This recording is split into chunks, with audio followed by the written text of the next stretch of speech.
Are we discussing on today's podcast, you ask? Well, it's Tuesday, so that means crossover with Javier Reyes of Locked On Padres, discussing the state of the NL West. Are those San Diego Padres okay? And then we're doing a little MLB draft, drafting the players that have disappointed us the most in the first half of the MLB season, because I think at the time of you guys listening to this podcast, we might be halfway done with the MLB season, if you can believe it. So drafting biggest disappointments, talking about the state of the NL West on today's Locked On Diamondbacks crossover. And today's episode is actually brought to you by Game Time. Download the Game Time app, create an account, and use code Locked On MLB for $20 off your first purchase. Last minute tickets, lowest price, guaranteed. But now, without further ado, let's bring on the man of the hour, Javier Reyes of Locked On Padres. Let me get my name out of there. Sir, how you doing today? I am doing swell. We are recording this for full transparency in the middle of the Padres game. And I'm saying, oh, Javi, you're a fake fan. Well, first of all, I got the game playing separately on the side. I'm keeping up. Don't worry. And I'll also watch. I love the MLB, like the little game recap things that they have. You know what I mean? Like the condensed game stuff. That's always helpful if I miss it. On MLB.com or ESPN? Yeah, I think the MLB.com one, I'm pretty sure. Like the little Instagram stories things that those Yeah, those are cool. I like that they put that up afterwards. And then also because of my subscription, I could just watch the game. But Yu Darvish scratched late from his start. I knew it right then and there. And Millard, do you know what the score is right now as we are speaking? I mean, I could pull it up, but why don't you tell me, Javi? It is 8-4 Pirates.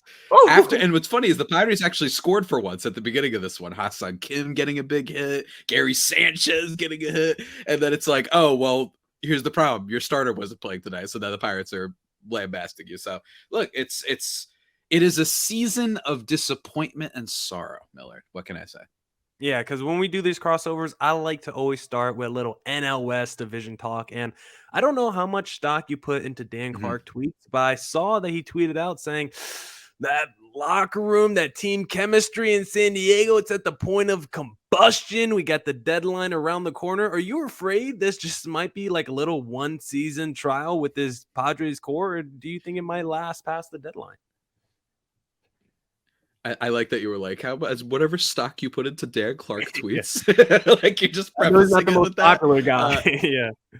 Yeah, I don't put too much into that lad's tweets. Although I must say that his whole you have to pay me to come on your podcast, easily one of the funniest like overall things. I know he wasn't doing it ironically, but nonetheless, it was still one of the funniest things I'd seen for baseball personalities, whatever that was, like last year. I think that it does track though.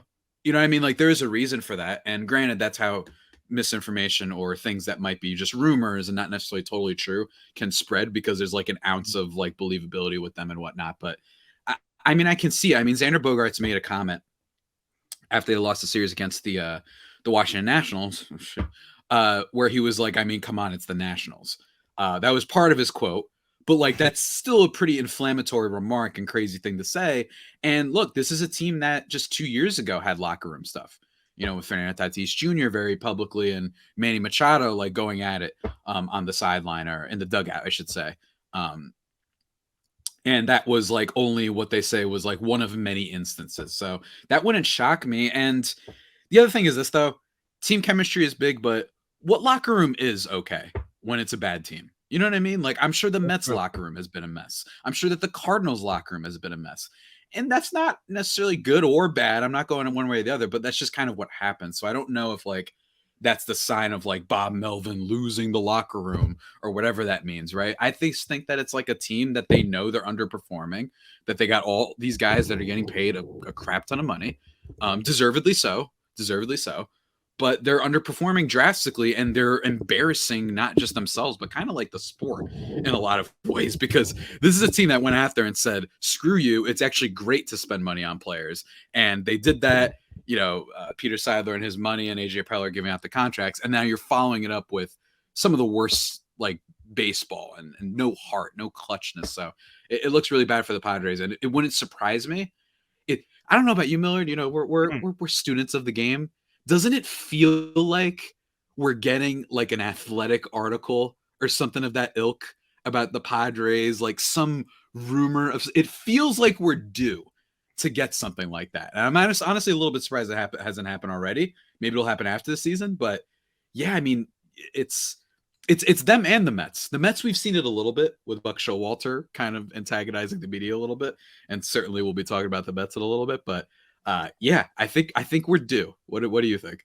Well, with the Athletic seemingly downsizing year after year, I wouldn't be surprised if they need a couple inflammatory articles to get some viewership going over there. But like you said, I think it's a good point you made about team chemistry. Like, it's probably one of the more overrated things we talk about in sports, because there's a whole lot of really good teams in all sports where the locker room isn't exactly gelling. I mean, I don't think the Warriors, when Draymond punched Jordan Poole, or when you had that Kevin Durant Draymond incident, like, those teams are still winning a lot of games, going deep in the postseason. But I don't know how tight knit the locker room was at that point. I mean, but how far did those teams go though? Come on, don't leave it out. I mean, I'm just saying. No, and then there's also, like, listen, there's also a lot of teams where the locker room, I'm sure, is great, but there ain't winning Jack Diddley on the field, so the locker room is probably the most overrated point that we talk about a lot. I think for baseball particularly, I think you can argue that in football and basketball and some other team sports that it does matter a lot more. Like with basketball, the Draymond Green Jordan Poole incident, but like, who was it? Jeff Kent. I forgot the player, and SB Nation / Secret Base did like an awesome video. I don't know if you're familiar with their beef history videos that they do over there. Those are really fun. Everyone go check them out. Baseball fans, the Jeter A-Rod one is incredible, but they did one on Barry Bonds, and I believe I forgot the name of the other Giants player that it's Jeff Kent. And that one has like 1 million views. It's really great. And those two hated each other. And they were both kind of crappy. You know what I mean? This wasn't one side or the other. They both stunk for a bunch of different reasons, but it's an incredible video because they were both awesome on the field. Like, reportedly, they fought during the middle of the game. They were winning, but like, it didn't matter. They were great. So, I think in baseball is the one sport where I don't know how much it's got to matter a little bit. These are human beings, but out of all of them, it's the one that's the hardest to be able to analyze and track. I just feel like unless you're in the locker room every day, which no one is aside from them, you can't really tell. Well, let's just play a little game here and throw out a hypothetical. If Tatis and Machado were beefing in that locker room and you had to choose one's got to go. I knew it.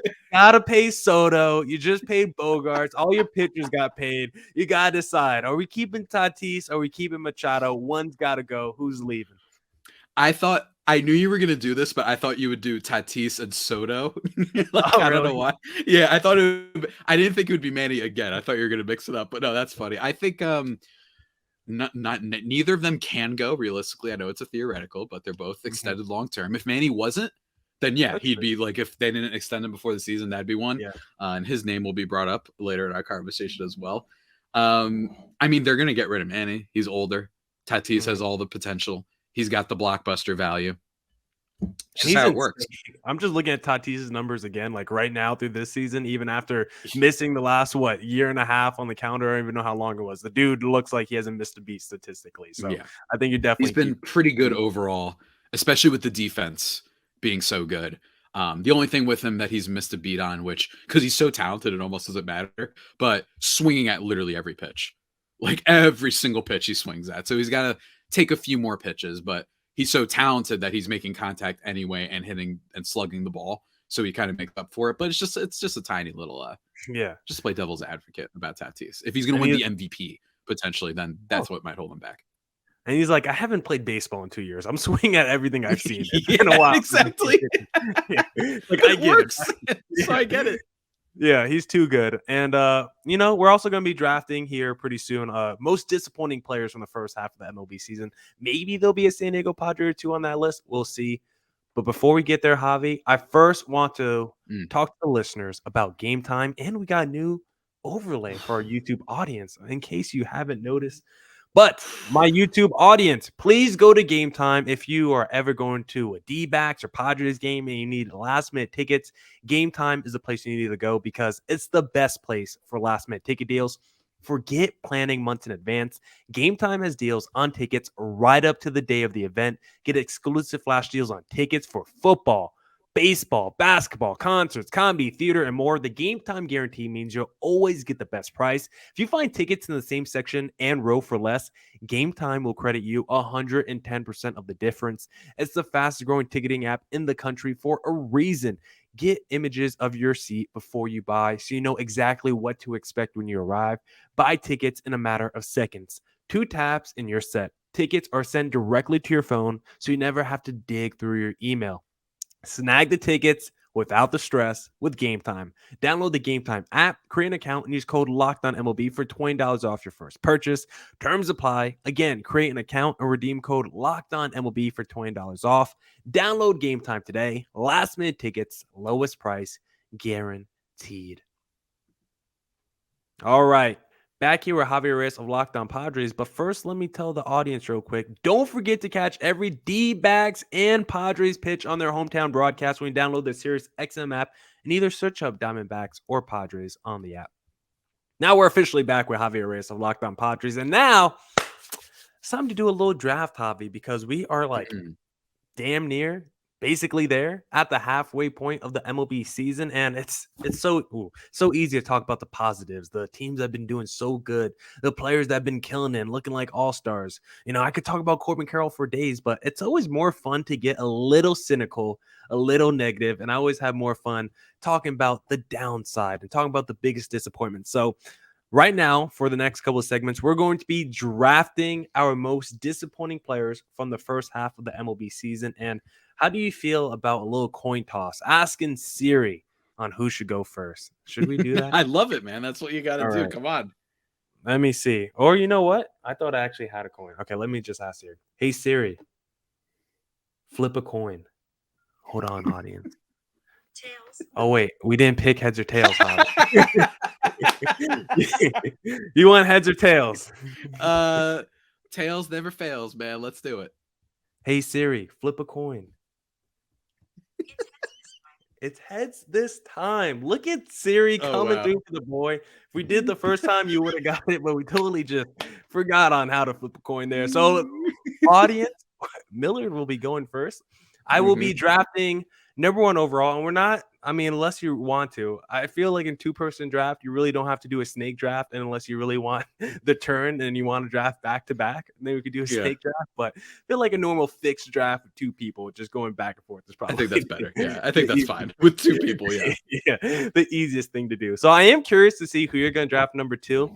Number 1, I don't know if it's controversial. We'll see. But my number 1 overall pick for most disappointing player in the first half, he might not even be having the worst season of the guys we're going to be mentioning today. But considering 2 teams in the offseason tried to sign this man to like a $300 million contract, but knee issues were the reasons those physicals failed. He went back to Minnesota to only have a pretty disappointing season, not even going to make the All-Star team unless he makes it as a Twins representative. I'm talking about Carlos Correa. When you look at his numbers right now, my goodness, thankfully, I mean, we know the Mets are having a down season, but imagine if they gave all that money to Carlos Correa and they still have this season because Correa is batting 213. That's a good point. Yeah, that narrative right there. Correa had that slash line with what the Mets are doing this year. Yeah, it would be bad. Now, if the Giants were still performing well with Correa, struggling, that would be a different story. But I think a Mets team was struggling Correa would have been the funniest narrative possible. Unfortunately, we didn't get it, but I'm taking him number 1 as the most disappointing player for the 2023 first half. It's a good pick. 92 WRC plus. Yeah. He's only hitting 200. He got hot for a little bit the last couple weeks. So maybe he's slowly turning it around, but I think that's a great first overall pick because also considering just like all the chaos of him being like one of the top guys, right? Like on the market. And again, like he heated up for like a week or 2, but for the most part, it's been pretty constant. So it's making everyone wonder about the injury. Maybe everyone was right to have passed on him. I mean, the Giants were giving him like $350 million or whatever, and they took it back. So I totally understand.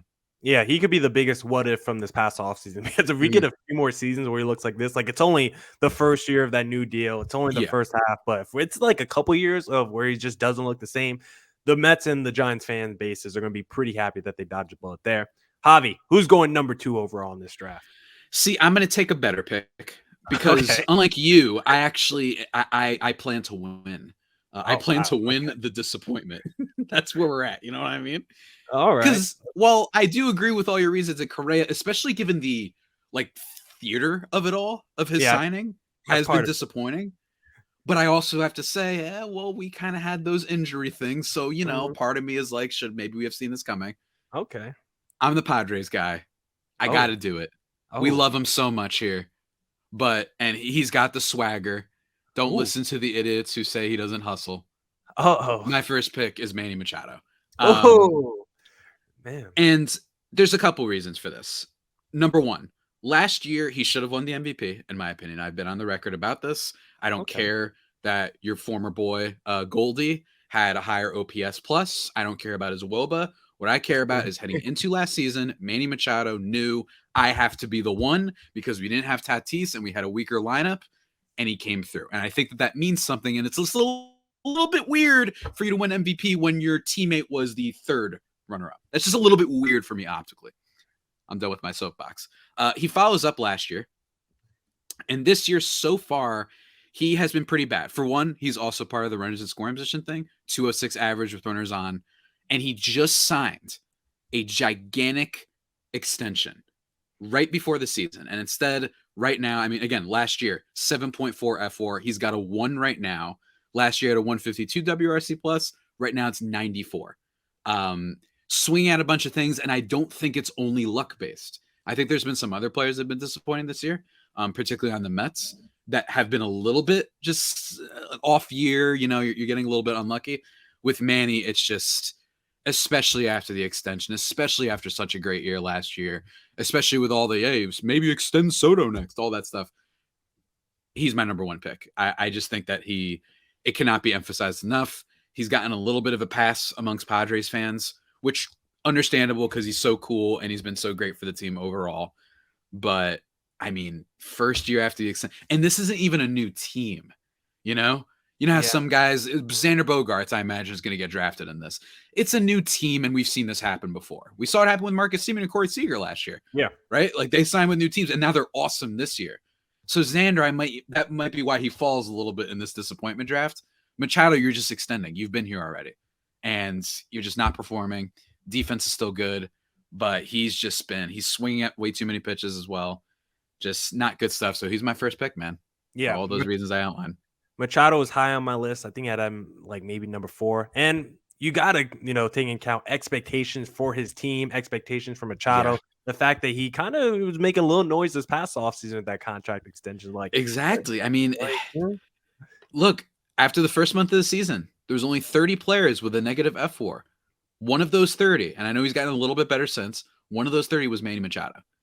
So not just bad, but pretty deplorable, pretty abominable for most of the season. So that's things. He's been heating up lately, hitting around 300, 350 on base percentage lately. He's been heating up, but even still, he's got to be up there. He's got to be. And he's so good. I feel like he'll probably still have pretty good numbers by the end of the season. Yeah, at least he's still half 30. level. That's another thing. Yeah, he's 30. He's been quietly young in his own way because he's been up since he was 12 years old. Yeah, that's part of it. So he's been in baseball for like a decade and a half. Yeah, he's just turned 30. It's insane. When he was 19 is when he debuted in Major League Baseball. So that's what happens. But that was a cute pick, Javi. That was a cute pick. But you're talking about winning the draft. Here's the real. This guy, he's not the sexiest name. But if you're actually talking about disappointment, especially coming off the season he had last year where he didn't win the Cy Young, but I definitely thought he should have been deserved in the conversation. And now he's not even in Major League Baseball anymore. He just got sent down to the minors and was crushed by like the Florida Rookie ball. Rookie ball. Yeah, rookie ball lit him up for like 11 runs in like 3 innings. Like, I'm taking Alek Manoah, my second overall pick, third overall pick in this draft. Alek Manoah, I thought had a legitimate shot to win this Cy Young last year. Of course, he didn't, but I thought he should at least been in the conversation, been a finalist. Like, he was an absolute stud. And so far, I mean, he's already missed like a couple turns in the rotation, still leads the American League in walks allowed, went down to 6.36 ERA, and his walks have been an issue. He's not striking out people as much. He's giving up a ton of hits. Like, he has almost a 2 whip on the season.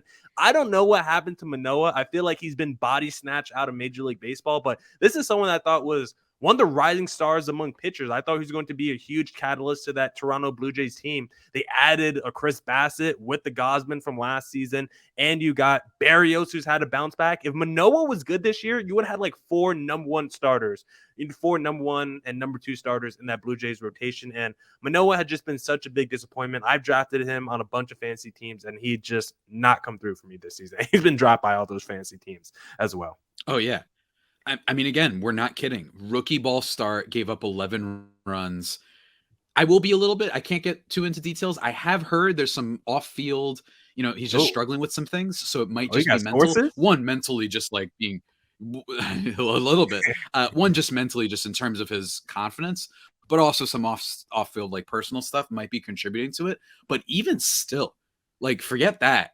Like, it's still insane. We haven't seen something like this. I talked with our boy, Paul Francis Sullivan, but I remember to call him Sully on my podcast yesterday. And he talked about like, is there a precedent for this? Some people might bring up Brandon Webb from back in the day, but that guy's arm blew out. Tim Lincecum, injury related. There's injury. Johan Santana of the New York Mets, injury related. Or maybe some people might say like some other guys who overperformed, but they were overperforming like drastically, right? Even still, if you ask and look up your pitcher list article, some people said, Manoah might regress this year. Mm-hmm. No one said he was going to go from walking 2 batters per 9 innings to 6 and be getting crushed in rookie ball. So I think it's a great pick. I really do, because even though some naysayers might say he was going to calm down a little bit this year, not to this point, not to the point where ERA skyrockets to 6.6, right? And it's not luck based. It is just really rough. For a very good team in the Blue Jays too. So yeah, it's a great pick, man. Yeah. And the guys you just mentioned, you could have, like you said, blamed injury, or all of them were like turning 30. Like they've been in baseball for like more than a half decade. Like all those guys at least had a little bit mileage on their arm. Manoah's in his 3rd season. In 2021, as a rookie, he had 20 starts, a 3.22 ERA. Then in 2022, a full year starter, almost 200 innings pitched, an all-star, finished 3rd in Cy Young voting. And then this season, you think he's going to take another step forward, maybe even think he regresses to the mean a little bit, but you don't think he's going to be out of Major League Baseball after the first 2 years he had. So very disappointment. Great pick by me. Javi, can you respond, though, with number 4? Yeah, of course I can respond. But I have to admit, there's a couple different directions I can go here. But for me, I'm going to be a little bit of a hater and say AJ Preller was right, ladies and gentlemen. When he made this trade all those years ago, he knew we're going to get CJ Abrams anyway. Our farm is going to replenish. So why do you need this guy? Bring in Will Myers, the ultimate good vibe player for the Padres, as Padres fans know, even if not always the best. I pick a Trey Turner. Okay, I was confused for a second. I was like, where is this going?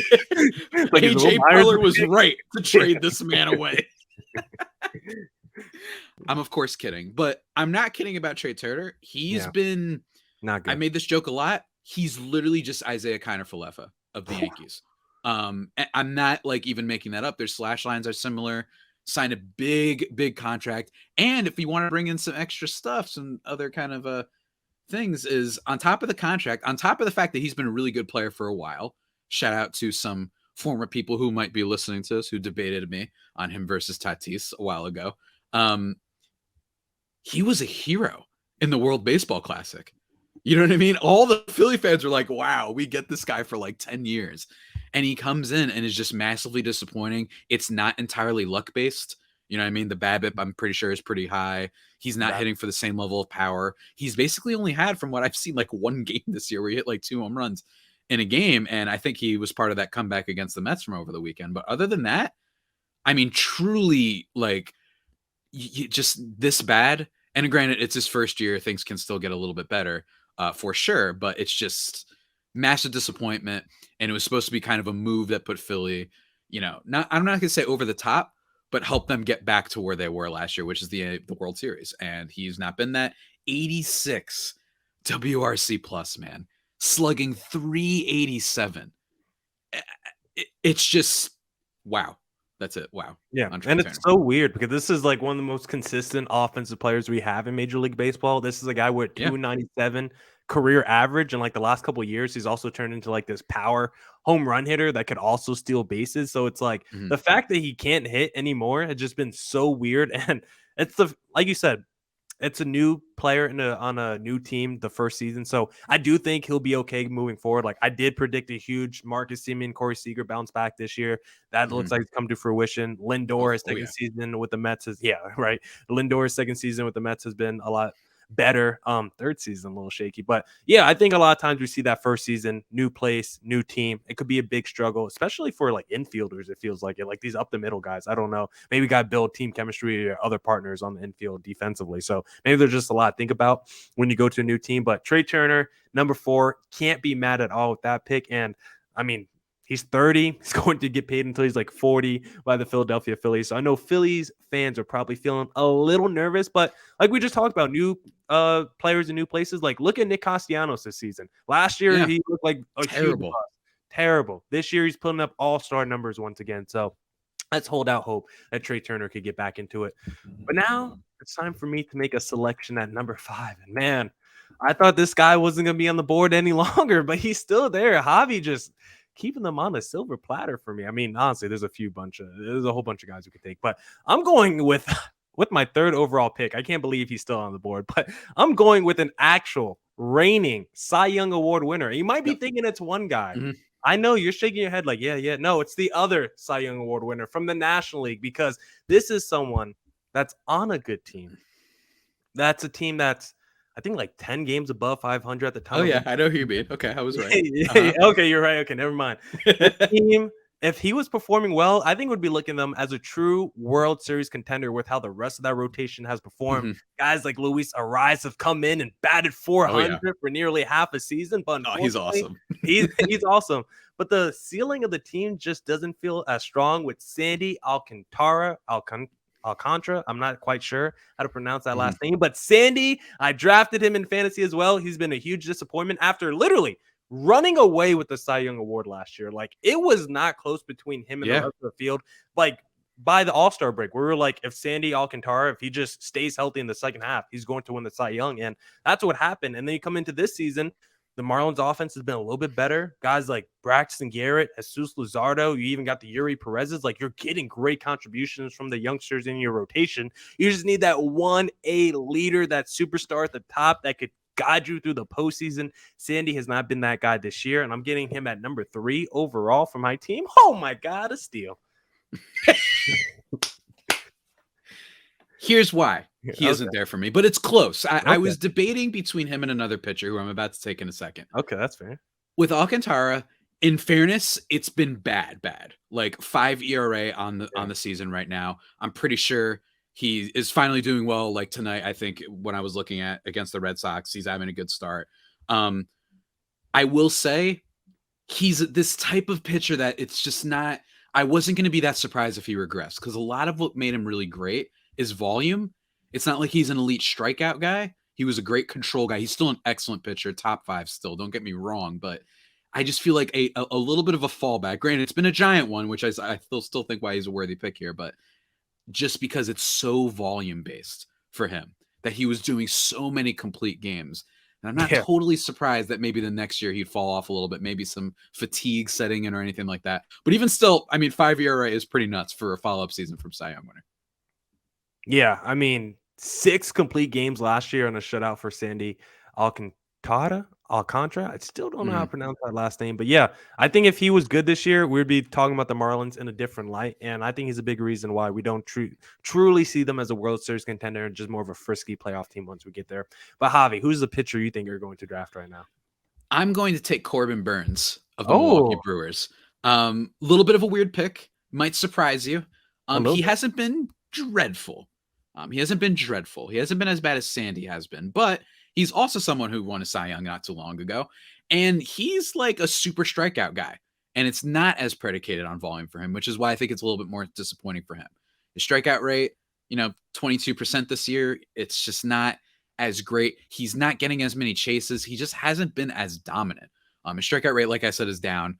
There's not much to say to it on that front. Down from, I'm going to try and pull up real quick if I can pull up his strikeout rate. Because Fangraphs refuses to load for me right now. I don't know if that ever happens to you, but he's just been not as good. And for a team that's also in first place, they really could use something out of him. But my biggest other reason is it's really disappointing following the Brewers, who I've been mocking for like 2 years now because they do not get nearly enough crap for being essentially the A's / the Clevelands or whatever of the National League. After all that stuff with the contract, like I really wanted him to go out and shove and make these people look stupid for not paying him, or at the very minimum, not just giving him an extra $500,000. And they went to arbitration over that. And instead, he's been pretty poor. So that really disappoints me, considering how good he's been these past couple of years. Won a Cy Young already. Corbin Burns is my pick. It genuinely surprised me. I thought he was going to be a lot better. Yeah, and I wonder if it just like he needs a change of scenery. I don't know how happy he is in Milwaukee with the fact that he's been talking like, you know what, I wouldn't be too upset if I got traded in the season. He doesn't want to talk contract. After what they did, I would want to get out of there too. Yeah, and it seems like the Brewers, with the moves that they made last year with the Josh Hader, it feels like the Brewers are like fine staying in purgatory and would rather unload these players as we get closer to the deadline. So I'm curious to see what kind of, cause it's like kind of a fork in the road moment for this franchise as to whether they kind of want to keep retooling around the current core that they have, or if they think it's time to start selling off some of these pieces and really start a full rebuild down in Milwaukee. So I'm not too sure what they're going to do. Corbin Burns probably a little too high for me when I look at some of the names, because I think we're about to start a run on pitchers in this draft, Javi, but that was already number 6 on this list. So let's save the rest of the draft after these short messages. And we're back here on the Locked On Diamondbacks crossover. Javier Reyes of Locked On Padres. And don't forget, you could catch every D-backs pitch and Padres pitch on their hometown broadcast when you download the SiriusXM app and either search up Diamondbacks or Padres. Now, so far, we got Correa, number 1 by me. Machado, number 2 to Javi. Manoah, number 3 to me. Trey Turner, number 4 to Javi. Sandy Alcantara, number 5 to me. Then Corbin Burns, number 6, back to Javi. Number 7, Millard back on the clock. And who's he going to select? Still a bunch of good names here. I think I'm going to take the second San Diego Padre off the board, and I'm going to go into the pitching staff on this one, because this is another guy who got a little bit of a contract extension from this past season. I'm not going to lie. I'm not watching this guy every 5th day, but when I just look at that slash line that he has right now, 4.84 ERA at the time of us recording this, got as we said earlier in the podcast, got scratched from his start today due to an illness. What could it mean? Could he be a part of the locker room problem down there in San Diego? That's probably too far for him, but I'm taking Yu Darvish, who, listen, I love Yu Darvish. He's been a stud, but is it surprising to see him struggle a little bit at age 36? A guy who has a lot of wear and tear, guy who's been a workhorse throughout the majority of his career. Probably not. I think I would be fine with the slash line he's putting up, and I would be able to accept the regression if the Padres didn't just give him a boatload of money before this current season. So because of that, if there's no contract extension, maybe he doesn't make the draft. Maybe he's an honorable mention, but because he got some new money and this is the first year of the deal, and this is how he's looking, Darvish, you're going number 7 overall to the Locked On Diamondback squad. Totally fair. Totally fair. It's tough having multiple Padres being drafted. The only reason I didn't take him is because, in fairness, he is old. And when a player is older, not quite as shocking, I think, for a lot of people. And it looked like for a little bit that his stats were just a little bit inflated by a couple tough starts. That Mexico City series that was famous, like maybe that was it. But no, I mean, he's really struggled. And him being out with an illness for, at the time of when we're recording this, Tuesday start, maybe that's a sign that there might be some injury things. 2 years ago in 2021, he did have lingering injury issues, and that's why his second half was pretty poor. And then last year, he was fully healthy and was great. So it could be an injury-related thing, but regardless, especially when you bring up the extension, just massively disappointment for the Padres. It's not even their biggest problem, which is crazy, because Snell is making up for it, Musgrove, Waka, Lugo, but that's why. The age, and then the fact that it hasn't hurt the team as much as some other things is why I didn't take him. But still, it's okay to be wrong, Millard. It's okay. Oh, well, if Darvish was having a great year, maybe we wouldn't talk about the Padres offense, right? Maybe we'd be like, oh, they're pitching their way through all these offensive struggles. Maybe they would be in the playoff picture. But because your number 1 guy sucks, maybe this is why you're at. Okay. So who do you have up next? Who's the great number 8 pick that you got for us, Javi? It's a little bit of you're a baseball fan if you know this stuff a little bit. Okay. But I do think that this is worth pointing out. This is not for the arguably arguably the worst team in baseball, not the Oakland A's, but the Oh, Kansas City Royals. oh. Again, I know this is a little bit of a weird one, but I'm going with Bobby Witt Jr. here. Woo-hoo-hoo! Getting a little spicy. I know, getting a little spicy. Rookie season, classic like rookie wall. You know what I mean? Like it comes in there and then he's okay. 99 WRC plus, but makes a lot of mistakes on defense. He does get the counting stats: 20 home runs, 30 stolen bases. So shout out to the fantasy baseball players everywhere. Same thing this year: 12 home runs, 23 stolen bases, but hasn't improved his walk rate enough. Not making enough contact. His weighted on base isn't good. 92 WRC plus. The defense has gotten a little bit better, but I just think that for the top overall prospect, basically heading into last season, for you to not have shown any signs of improvement is disappointing, especially considering there's not all that much else to be excited about for the Royals. You knew you weren't going to be contending. All you had to look forward to was, all right, let's see how much better Bobby Witt can be. So that's my pick there. A little bit of a reach, I know, but I wanted to have him anyway because I think there was a lot of hype for him and for a team that this was like the basic thing that they were hoping for. If you ask every Royals fan, they're like, yeah, I'm hoping Bobby Witt takes a leap. And he still might, still extraordinarily young. I'm not saying he's a bust. I think that's patently absurd when people say that. He's still 23 years old, but that's just me. What do you think, sir? Definitely a little bit of a reach. I'm not totally upset about it. We did take a look. We did deliberate at the Locked On Diamondbacks team squad of who are drafting on our team. We did deliberate Bobby Witt. But like you said, I mean, the only reason I didn't draft him is because of those counting stats, because the slash line is bad. Most of what he does is pretty average, but he still might have 25 home runs and 50 stolen bases at the end of the season. So I'm like, he's at least productive. He still might not be the greatest player. He's still probably not the guy that we expected when he was called up, but he's at least productive in some areas, and I don't think he's a negative out there on the field. It's the same reason why I don't want to spoil any picks, but I'm not going to be drafting Julio Rodriguez with my last pick, just because even though he's having a disappointing season, he still is going to have like a 30-40 type of season, 30 home runs, 40 stolen bases potentially. So that's why I'm like, he's still not as good as maybe what we thought. Counting stats, yeah. But counting stats, you're still productive in some areas. So that's why I'm like, you're not a total disappointment. Still good defense from Julio. He's still got a 2.3 F4. Like, he's still been good there. Been heating up a little bit lately. Like, and also another thing with Julio is he was really bad in the second half last year. So maybe it should have been expected that, all right, he was playing a little bit above his head. He's still got a lot to learn. But yeah, I was tempted about Julio, but for me, it's Bobby Witt. Now, for my last pick, I could either go with my heart or I could go with my head. It's always more fun to go with your heart and just put logic to the side. So with the ninth overall pick in this draft and my final pick of the draft, I'm taking former D-backs fan favorite Dalton Varsho, traded over to the Blue Jays. We got two Blue Jays on the list. We fleeced them. Yeah, we fleeced them, guys. He still got some counting stats. He still plays great defense, but always the first half struggles with Dalton Varsho. He's batting like 220. He's got that below 700 OPS. He's going to get some bombs. He's going to get some steals, but he just hasn't progressed to the level that we expected. He's still one of the best defensive outfielders in baseball. But when you consider the D-backs got Lourdes Gurriel, who might be going to an all-star game this year, and Gabriel Moreno, who looks locked in as the D-backs catcher of the future. Yeah, big-time fleece by the D-backs. That trade might have turned this whole season around. It might be the biggest reason why the D-backs are currently in the playoff picture. So Dalton Varsho, you are not escaping this draft. You get to come back to the Locked On Diamondbacks podcast and join our team.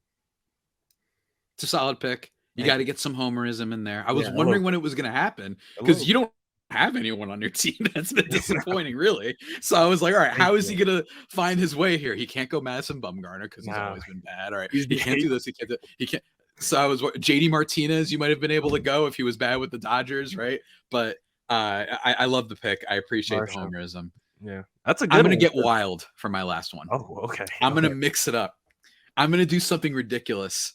I'm going to do something that is so stupid that it will be talked about on our crossovers for years to come. So you're not trying to win this anymore. You're conceding.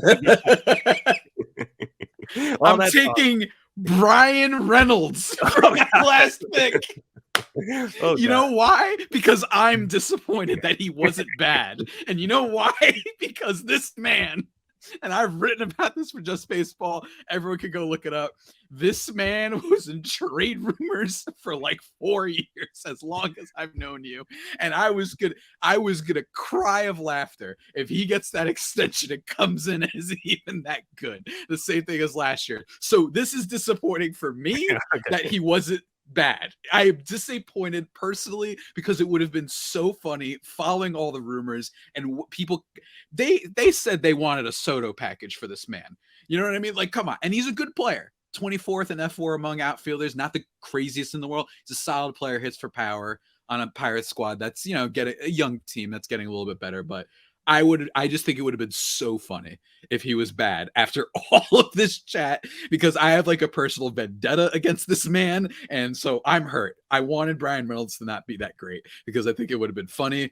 That makes me a poor sport. I 100% agree. You shouldn't root for players to be bad, but I don't care. I'm going rogue. This is what happens when I watch the Padres too long. Your brain begins to atrophy. This is how you think about things. So there we are. Man, hopefully Ethan Smith of Locked On Pirates put on earmuffs for that.